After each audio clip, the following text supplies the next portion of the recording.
I'm Kennedy, 36 years old, and I grew up in a small suburban town in Oregon. Imagine pouring your entire soul into building something from nothing, only to have your own flesh and blood, your sister, twist your triumphs into her own narrative, then publicly declare your downfall for her personal gain. For years, I lived in her shadow, a silent observer of her endless manipulations. But there comes a point when the quiet one, the easy one, decides enough is enough. And that's when the tables turn in a way no one, especially not her, ever saw coming. Growing up, winters in Oregon dragged on endlessly, and summers were never quite long enough to erase the feeling of being utterly overlooked.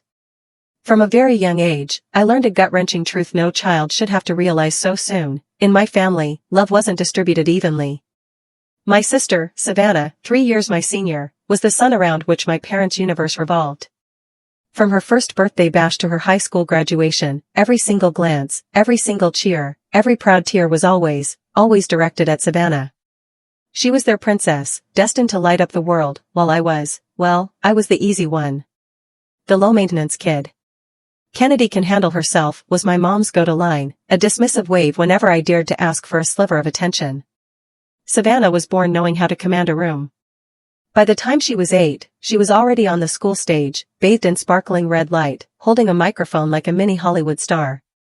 My parents would sit front row, clapping through tears of pride, completely oblivious to me.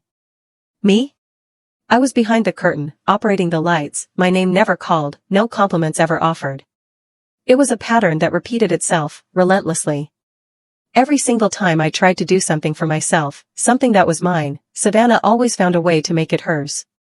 I still vividly remember the watercolor landscape I painted for a school-wide art competition in 4th grade. I poured 2 weeks of my young life into that piece, holed up in my room, skipping my favorite cartoons just to perfect every tiny detail. It was my heart on paper. But on submission day, Savannah, then a 7th grader, casually borrowed it to show her friends. My mom said nothing, just laughed and told me, "She's only trying to help get your work noticed, Kennedy." I didn't know then that helping me meant stealing my effort and taking the praise for it. I was just a kid, but even then, the unfairness stung. The injustice didn't end with childhood. Throughout high school, Savannah racked up praise for her outstanding performance, though most of it, I knew, came from my parents shelling out for expensive tutors, private classes, and even feeding her answers during tests. As for me, I had to teach myself, pushing through sleepless nights, fueled by instant coffee, just to scrape by with a B+. When I dared to say I wanted to apply to a college in Portland, my mom frowned. "Why don't you stay home and help your sister at the bakery?" Savannah's under a lot of pressure. Savannah, who never worked a full shift at the bakery. She'd arrive late, leave early, and never, ever cleaned up. But my parents didn't see it, or perhaps, they chose not to. Meanwhile, I was always given the grunt work, cleaning the entire kitchen, tracking inventory, or manning the register during chaotic holiday rushes. No one ever asked if I was tired. No one ever asked what my dreams were. I learned to stay silent, not because I was weak, but because I was just too tired to fight for scraps of affection in that house. There was one time, just one time, I snapped. I was 16. Savannah took my personal essay, a piece I'd poured my soul into, about my grandmother, the one person I loved most in the world, and submitted it to a contest. She won first place. Every single word was mine. When I confronted her, my mother looked at me with that calm, infuriating gaze and said, "Your sister just borrowed your idea. Don't be so selfish, Kennedy." That was the moment. That was the precise moment I realized that in their eyes, I was just a shadow. A convenient one, low maintenance, easy to control, and utterly not worth worrying about. I grew up in that silence, learning to bury everything. The less I said, the less I hurt. But they didn't know one thing. Even shadows know how to walk, how to think, and when necessary, how to turn. I kept quiet for 20 years. But everything started to change the day Savannah stood in the middle of a family party and said something no one expected. That same day, I quietly held something in my hand, something that would ensure she never forgot. The shadow she used to dismiss had finally stepped into the light. The moment I turned 18, I was out of there. No farewell party, no tearful goodbyes, no words of advice. Just a duffel bag stuffed with old clothes, a few $100s I'd saved from dishwashing at the local diner, and an acceptance letter to a community college business program in Salem. I rented a tiny upstairs room in an old wooden house, That first winter was so cold I had to sleep in my coat, but I felt free. Truly free. For the first time in my life, I had a space without my mother's constant criticism, my father's cold stares, or Savannah's suffocating shadow. I went to school during the day and worked at a cafe from 5 a.m. until noon, then a convenience store at night. Every single dollar I earned had a purpose. While other students bought new phones or ordered takeout, I ate instant noodles and used an old Samsung phone with a cracked screen from 10th grade. I knew I couldn't afford to fail.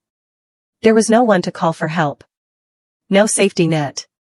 When I was 22, I accidentally stumbled upon a podcast about sustainable business while mopping the store floor.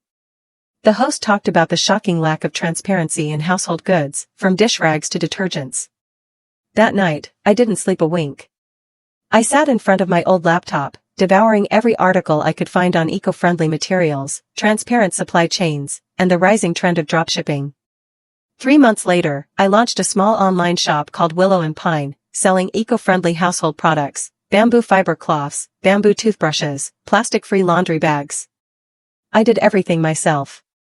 Designed the website, wrote product descriptions, handled orders, and responded to every single customer email.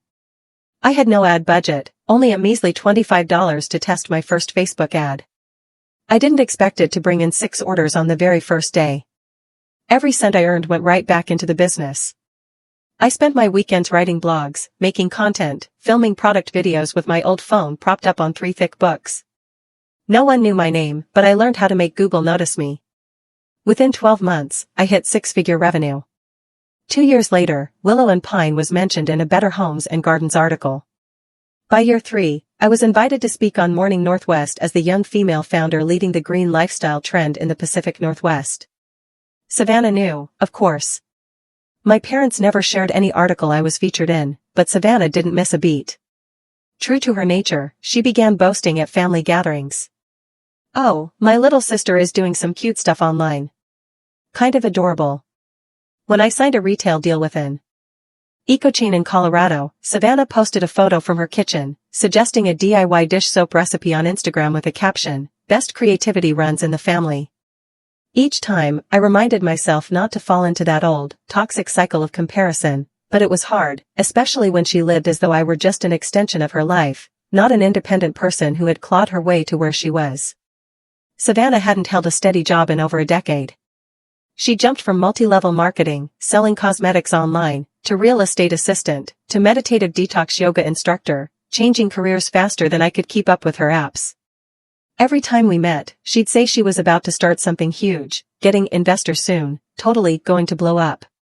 Last time, she showed up at a family party carrying a Balenciaga purse I knew was rented, talking about investing in luxury real estate. She bragged about a lakefront villa in Idaho she was probably buying if the bank approved the loan. I sat at the far end of the table, saying nothing. But when she turned to the crowd and said, "Pretty sure Kennedy's having a tough time right now, but she always tries her best," I gripped my glass so tightly the veins in my hand bulged. I knew it was coming. Sympathetic looks from distant relatives, subtle job suggestions, and that quiet smirk from Savannah as people began questioning the state of my business. But I wasn't afraid. Because what Savannah didn't know was that 3 days earlier, I had put down a deposit on that exact lakefront house in Idaho she claimed she'd buy. And I didn't need a bank loan. I paid in full. In cash. She says I'm struggling? Let's see who really needs saving when the truth comes out. I still remember that bizarre, almost surreal moment during last year's Christmas party. Savannah raised her wine glass in the middle of the living room, golden lights bouncing off the rented sequin dress she wore, and proudly declared in front of the whole extended family, if I hadn't encouraged Kennedy to follow her passion, who knows if she'd have dared to start her own business. The room erupted in applause. My dad nodded. My mom beamed. And I just sat there, poking at a cold piece of turkey on my plate, trying desperately to avoid reacting. Savannah never encouraged me to do anything. In fact, when I left home at 18, she was the first to say, "Well, good luck, because you'll be crawling back in no time." She never contributed an hour of work, never asked what I needed, never even understood what I was doing with my company. But she told the story as if she were the mastermind behind it all. Savannah's manipulation was subtle, insidious. She never outright claimed credit. Instead, she'd plant vague bits like helped out, inspired, gave the first nudge. When I appeared on a local TV show to talk about green consumer trends, Savannah immediately posted a screenshot with the caption, "So proud of my sister." Remember that night we brainstormed her first brand idea? We never brainstormed anything. That night, I was on the phone with a lawyer, protecting my trademark from someone trying to steal it. Savannah had called to invite me to a bar. I declined. But somehow, the story became two sisters pulling an all-nighter to launch a business. Everything she said came with a believable gloss. She knew how to tell a story. She knew how to hit the emotional notes. She'd cry at the right moments, grab someone's hand, and say, "Family is everything." She was a master performer, and my entire family was her most loyal audience. I once tried telling my mom that what Savannah said wasn't true. She paused for a few seconds, then sighed. "Don't make a big deal out of it, Kennedy. You've already succeeded. What's the harm in letting your sister feel like she was part of it?" What's the harm? A lot. Because every time I stayed silent, Savannah inched further into my life's territory. She talked about my company like it was a joint project. She even emailed journalists, introducing herself as the unofficial communications advisor for Willow and Pine. Once, I found a stack of business cards that read, "Savannah R., Strategic Vision Advisor, Willow and Pine, Founder's Sister." I was shaking with rage. I emailed her, demanding she stop using my company's name for any personal activities. She replied with just one sentence, "Relax, Kennedy. I'm just helping you build your personal brand. No need to get so intense." And that's the problem. To Savannah, truth was just a tool, malleable as long as it made her look good. Even when I hosted a fundraiser for a local environmental organization, with Willow and Pine as the main sponsor, Savannah showed up in a tight black dress, posing for reporters like she was a co-founder. When I introduced the organizing committee, she jumped in front of the mic, waving, "Hi, everyone. I'm Kennedy's big sister, the one who's always been behind the scenes supporting her." I wanted to disappear right then, but I couldn't embarrass her in public. So, I fake smiled and continued the event. But in my mind, boundary after boundary had been shattered. She wasn't just stealing credit for my success. She was turning it into social capital to craft her own image, successful, connected, essential. And the worst part? Most people believed it. Even people close to me started sending messages like, "You two are such a talented pair," or, "So lucky Kennedy had Savannah by her side from day one." Once, even my ex-boyfriend, who never liked Savannah, texted and asked, "Did you really start Willow and Pine all on your own?" I didn't respond. Not because I doubted myself, but because I was tired. Tired of having to validate every part of my life. Tired of proving I built this. That there was no strategic advisor in the shadows. But then it hit me, to make Savannah stop, silence wasn't enough. I needed a clear action. Not a fight, not an expose, but a truth so loud she couldn't possibly attach her name to it. I'll never forget that February morning. The sky in Oregon was gray and damp, mirroring my mood as I opened my inbox and read the subject line, "Partnership paused. Vendor ceases operations." Our main partner in California, responsible for 70% of Willow and Pine's core products, had just announced immediate shutdown due to internal disputes and pulled investments. No prior notice. No transition period. All my next quarter orders cancelled. Overnight, I lost my entire inventory plan for the spring campaign, one I had invested nearly $40,000 in for advertising, design, and logistics. I sat frozen in my home office, staring at the plummeting stock report. My phone rang nonstop with customers demanding updates. On social media, a few negative reviews began popping up, calling Willow and Pine unprofessional, delayed, and lacking transparency. My heart pounded, my throat tightened. I knew one wrong move and nearly a decade of work could fall apart. I immediately contacted my lawyer, financial advisor, and marketing team. We met urgently for 3 straight days to figure out loss mitigation, shift the supply chain, and control the damage. My attorney recommended preparing a contingency legal file. Worst-case scenario planning, protecting personal assets, evaluating Chapter 11 if things spiraled. I nodded, not because I believed we'd go bankrupt, but because I had to be ready for every outcome. That file, in a gray folder, was placed in the locked drawer of my home office. I thought I was being careful, but I forgot one crucial thing. Savannah had a key. Not because I trusted her, but 3 years ago, after a car accident left me with a wrist injury, she came to house sit for a week. I told myself I'd change the locks afterward, but work got hectic, and I let it slip. She kept a copy and would randomly drop by with excuses like dropping off something from mom or borrowing a self-help book. The very next week, while I was in Portland meeting a potential supplier, Savannah texted me, "You left some file on your desk." I opened it by accident. Thought it was PR material. My stomach dropped. I knew she was lying. No one accidentally opens a folder stamped in red, "Confidential Legal Counsel Only," and reads 5 pages of bankruptcy planning, thinking it's public relations. I texted back simply, "Don't touch my stuff again." She didn't reply. I thought that would be the end of it. I was so naive. 3 weeks later, at my dad's 60th birthday party held at a cozy Italian restaurant in Eugene, Savannah showed up late as usual, in a white blazer and blazing red heels. But what chilled me was the look of pity from relatives as I walked in. My cousin Delia hesitated before asking, "Are you doing okay?" I heard something serious happened with the company. I kept a polite smile. Business always has its ups and downs. Nothing too serious. But no one looked at me like someone handling things. They looked at me like a victim, or a failure in denial.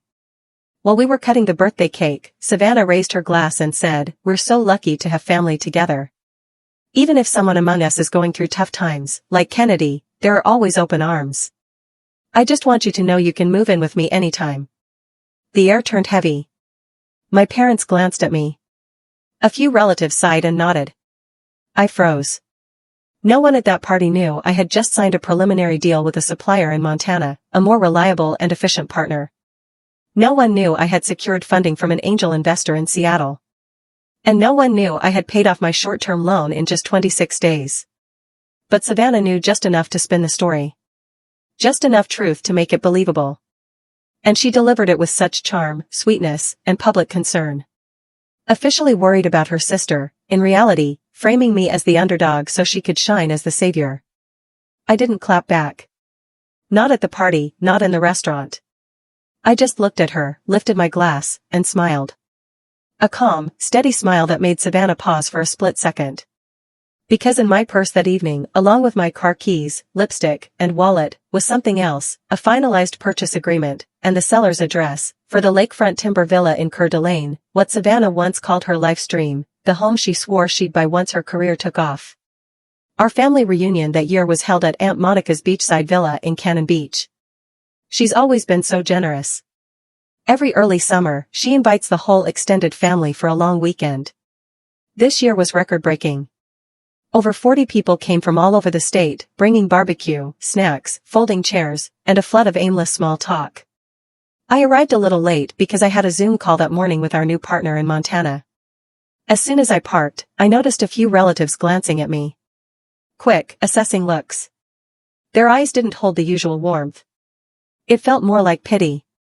I stepped into the backyard where everyone was gathered around the big dining table. The air was filled with laughter, the smell of smoked meat and cherry pie. But something felt off, like I'd walked into a room where people had just been talking about me and hadn't switched topics fast enough. I had just placed my homemade salad on the table when Mom walked over, worry etched all over her face. "Are you okay?" I heard a few things from Savannah. My heart skipped a beat. I took a deep breath. "I'm okay. More than okay." She nodded slightly, but I could tell she wasn't convinced. Then Savannah appeared as if on cue. She wore a beige maxi dress, her hair in soft, bouncy waves, holding a glass of white wine. She stepped up the back patio stairs, gently clapping just loud enough to get everyone's attention. "Hey everyone, just a quick moment, please. I have something to share. A little family update." The backyard quieted. Aunt Monica turned off the music. Uncle Victor set his beer down. I froze in place, a chill running down my spine. "You all know," Savannah began, her tone light, like she was sharing celebrity gossip. "Kennedy is a true fighter. She's worked so hard to build Willow and Pine. I'm so proud of her. But with that pressure, she's recently faced some serious financial trouble." Whispers spread like waves. I saw Aunt Beth lean over and whisper to her husband. A younger cousin furrowed their brows at me. Savannah continued like she had rehearsed every word. No one wants to admit they're struggling, especially someone as independent as Kennedy, but I think we're family, and family shouldn't keep important things from each other. She's working with an attorney to prepare for bankruptcy. I only found out because I accidentally saw part of the paperwork, and I verified it. A freezing silence fell over the summer air. I could hear little Ruby drop her spoon on the floor. Even though Kennedy didn't want anyone to know, she continued, her voice fake trembling, I just couldn't stay quiet. I offered to let her move in with me for a while to help cut costs. And I've reached out to a few industry friends to help her find a job, something with less pressure, more stability. Her voice was sugar-coated, but every word landed like a dagger in my back. My throat tightened, and my hands gripped the plate so hard my knuckles turned white. A slow, burning fury rose inside me. Not because she was completely wrong, I did have a contingency file, but because she turned it into an emotional performance, casting me as the tragic lead in her carefully crafted pity story. To the entire family, I'd been labeled the failed little sister in need of rescue, with a kind-hearted big sister stepping in. She even turned to me with that loving look. Kennedy, I know you don't like asking for help, but there's nothing to be ashamed of. We're family. I couldn't believe it. Not because she was humiliating me, but because for the first time, I realized Savannah didn't just want credit for my success. She wanted to own my failure, too, and turn it into part of her victory. I took a deep breath. There was no anger left in me now, just a cold, clear certainty. I stepped forward, gently touched Savannah's shoulder, and smiled. Thank you for sharing. The backyard exhaled like they had just finished watching the climax of a movie. The morning after the family reunion, I woke up earlier than usual. The sky was foggy, and the ocean at Cannon Beach was still blurred behind a veil of white mist. I made myself a cup of coffee and sat on the second-floor balcony of the Airbnb I had booked privately, not at the family's lodging like everyone assumed. Last night's performance still lingered in my mind like an oil stain. But today would be different. I checked the folder in my bag, signed and notarized. Purchase contract, proof of wire transfer from the account of Willow and Pine Capital Holdings LLC, and finally, the key handover agreement signed by the seller. I didn't need to say a word at the reunion because my response had already been arranged. Quiet, final, and irreversible. At 10:30 a.m., I sent Savannah a message, meet me at 1 o'clock at 1749 Echo Pine Lane. Don't be late. She replied in less than a minute. What is that place? What's going on? Are you okay? I just texted back, just come. I knew she would show up. Echo Pine Lane wasn't unfamiliar to Savannah.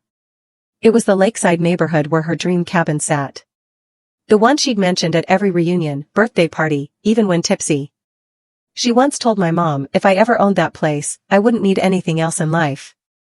A week ago, the house came back on the market after the previous owners filed for divorce. Savannah knew it, she even reposted the listing link to her Instagram story with the caption, "Why is life so cruel?" What she didn't know was that while she was lamenting, I was sitting across from the realtor by the lake, writing the deposit check. At 12:45 p.m., I arrived at Echo Pine. The two-story cabin tilted along the slope facing the vast lake, surrounded by towering pine trees, the crisp air tinged with the scent of fresh timber. I had brought a fresh pot of coffee, 2 ceramic mugs, and sat on the wooden bench on the porch, waiting. At 1:10 p.m., Savannah's familiar red Mercedes pulled up to the gravel roadside. She stepped out, wearing sunglasses, a knee-length coat, and a Prada purse tucked under her arm like she was arriving at an open house. She looked around, clearly startled. Kennedy, who gave you this address? I pointed at the coffee mug beside me. Sit down. I have something to tell you. She hesitated, took off her sunglasses, then sat down right in the spot where 3 years ago she once posed for a photo with the caption, "Someday this view will be mine." I took a sip of coffee and said slowly, "You know, I heard everything you said last night. Every word." Savannah gave a tight smile. I was just trying to help. You know, I worry about you. I looked her straight in the eye. I'm not bankrupt. Never was. Her expression shifted in an instant, a flicker of doubt, then a pause like she just stepped off a ledge. But I saw documents in your file. Contingency file. Legal backup. Never filed. Silence. For the first time in years, Savannah didn't know how to respond. I stood up, pulled a set of keys from my pocket, and placed them on the wooden table between our mugs. Do you remember your dream of owning a lake house? What have you been saying for 3 years about this place? That one day you'd host your wedding here? That this is where your soul belongs? Savannah slowly looked around as if trying to confirm every detail again. She whispered, "Don't tell me." I nodded. "This house is mine, Savannah. I signed the papers yesterday morning. Your name isn't on a single page. No loans, no mortgage." Her mouth opened as if to protest, but no sound came out. I continued, my voice calm. "I didn't tell anyone, not because I was scared, but because I wanted to see if you'd stop." "You didn't. You made up a pity play in front of the whole family just to cast yourself as the hero." Savannah looked down. For the first time, her face didn't show confidence or performative charm. It showed real confusion. I poured more coffee into her cup, then stood up. "Stay here. Take a good look. This is the price of writing your own script and assuming everyone else will forever play a supporting role." And then I stepped inside, leaving my sister on the porch of the very dream house she had once claimed, unsure of what she was feeling. But for me, for the first time, justice smelled like pinewood and dark roast coffee. I sat on the living room windowsill, sunlight filtering through the sheer curtains, casting warm streaks across the wooden floor. Outside, the lake was still as glass, reflecting the towering pines and Savannah. She was still sitting motionless on the wooden bench, hands wrapped around a now cold cup of coffee. 17 minutes passed. Not a word, not a single movement from her, except for the way she clutched her purse strap like it was the last thread of pride she had left. Finally, she stood and walked into the house. No longer with the proud stride she always carried. No heels clicking, no door slamming, just a faint sigh. Savannah sat in the chair across from me. She didn't look at me.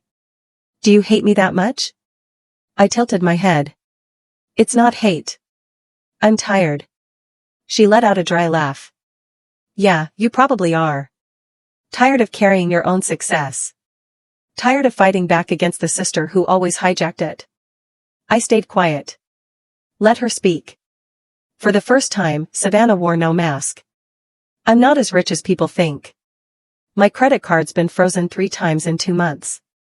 That Mercedes outside? Month-to-month rental. The Prada bag?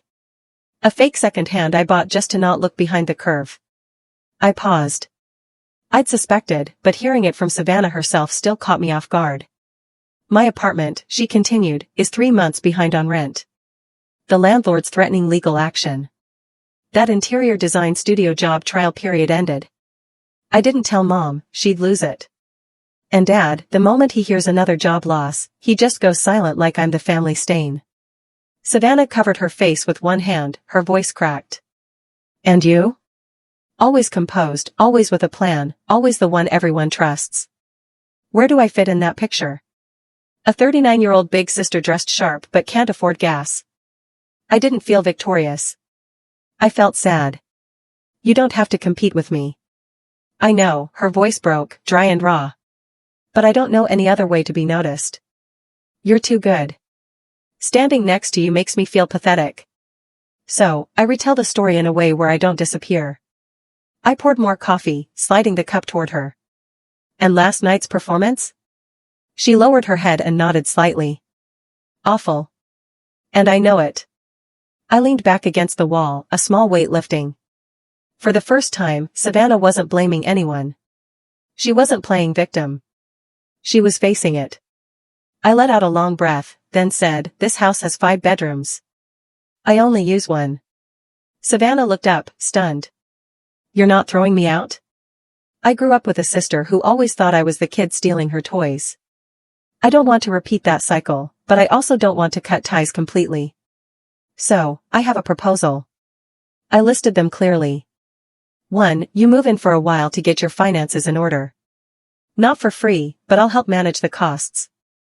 2, you tell the family the truth about the lies you told. 3, no more using my name, my company, or any of my accomplishments as social currency.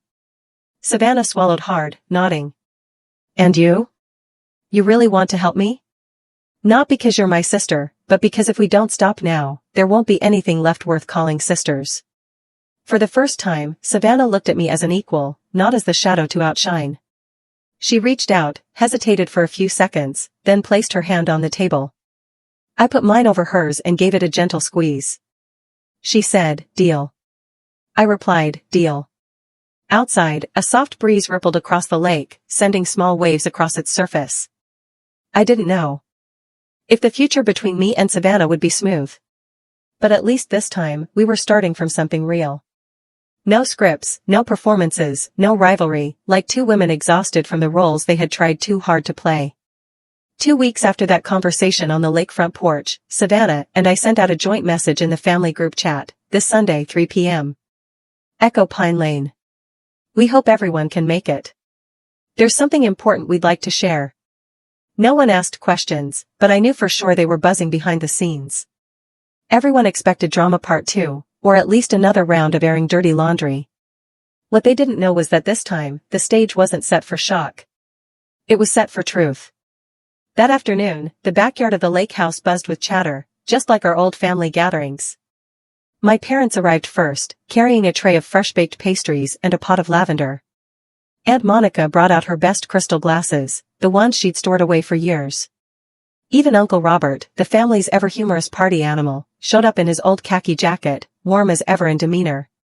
I arranged the chairs around the deck, prepared lemonade, wine, and a few simple appetizers. Savannah, for the first time in recent memory, wasn't late. She wore a soft teal linen dress. No flashy accessories, no red lipstick, no designer bag, just herself, sincere, a little nervous.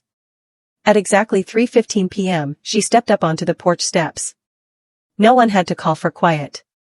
Everyone could sense the weight in the air. The laughter slowly faded. Savannah took a deep breath and spoke. "Thank you all for being here today.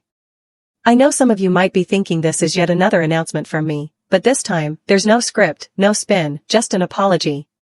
No one responded right away. A few blinks. My mom placed her hand on my dad's shoulder and gave it a soft squeeze. At the Cannon Beach gathering, I stood in front of everyone and said Kennedy was going bankrupt. I didn't do that to help her.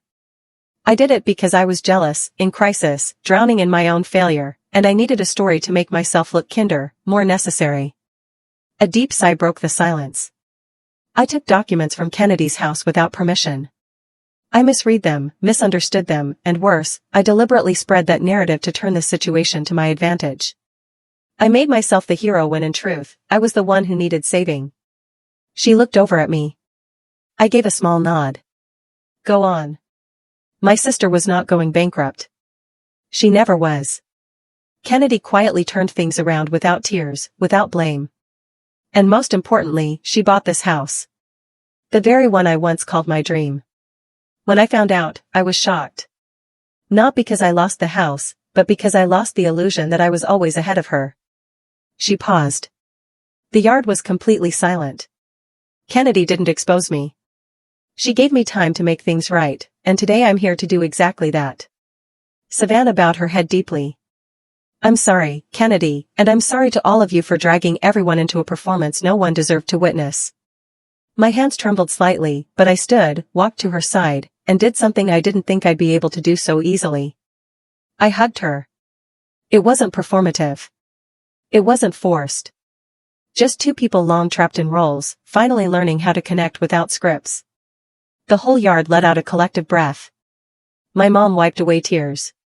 Aunt Beth ran over and wrapped us both in a hug. And Uncle Robert just smiled softly. Finally, the rest of the evening drifted by like a lake breeze. No one mentioned bankruptcy. No one talked about titles or achievements. Instead, we baked together, told old stories, and for the first time, I didn't feel like the dependable, independent child or the successful younger sister. I was just Kennedy, a part of a flawed but slowly healing family. That night, after most had gone home, Savannah stood by the railing, gazing out at the moonlit lake. "It's so quiet here." I stood next to her. "Yeah, but it's the good kind of quiet, not the kind that comes from hurt." She turned to me with a soft smile. "You know, you didn't just reclaim my dream. You helped me wake up from it." I didn't say anything, just gently squeezed her shoulder.